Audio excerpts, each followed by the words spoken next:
سابق رکن اسمبلی حسنآباد وی ستیش کمار نے کہا ہے کہ تلنگانہ ریاست کے دیہی علاقوں بالخصوص کم آبادی والی گرام پنچایتوں کی مکمل ترقی عوامی ضروریات کی تکمیل بھارت راشٹریہ سمیتی کے ذریعے ہی ممکن ہوگی۔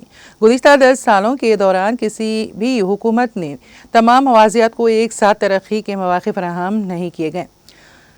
پرگتی کو ایک مشن کے طور پر ریاست بھر میں منعقد کیا گیا، جس کے نتیجے میں کئی مقامات پر عوام کو بنیادی سہولیات کی فراہمی ہوئی۔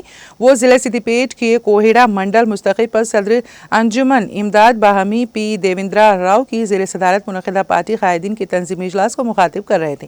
انہوں نے کہا کہ گزشتہ 1 سال کے دوران کانگریس حکومت نے دیہی ترقی کو نظر انداز کر دیا، جس کے نتیجے میں تمام موازیات میں ترقیاتی کام ٹھپ ہو کر رہ گئے، عوام کو بنیادی سہولیات سے محروم ہونا پڑا۔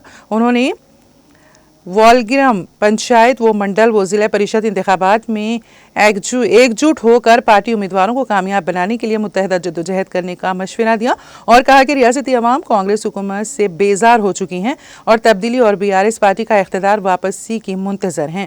وی ستیش کمار نے اجلاس کے دوران منڈل کے تمام موازیات میں پارٹی کے تنظیمی موقف، کامیابی کے امکانات اور امیدواروں کے انتخاب کے لیے تفصیلی جائزہ لیا اور پارٹی قائدین و کارکنوں پر زور دیا ہے کہ وہ پارٹی کے مفاد اور پارٹی امیدواروں کی کامیابی کو اپنی مفاد اور نجی اختلافات پر ترجیح دیتے ہوئے گرام پنچایت انتخابات کا سامنا کریں۔ پارٹی قائدین امیدواروں کی کامیابی کے لیے سنجیدہ کوششیں کریں اور ٹکٹ سے محروم قائدین کو پارٹی کے عہدوں سے نوازنے کا انہوں نے اعلان کیا۔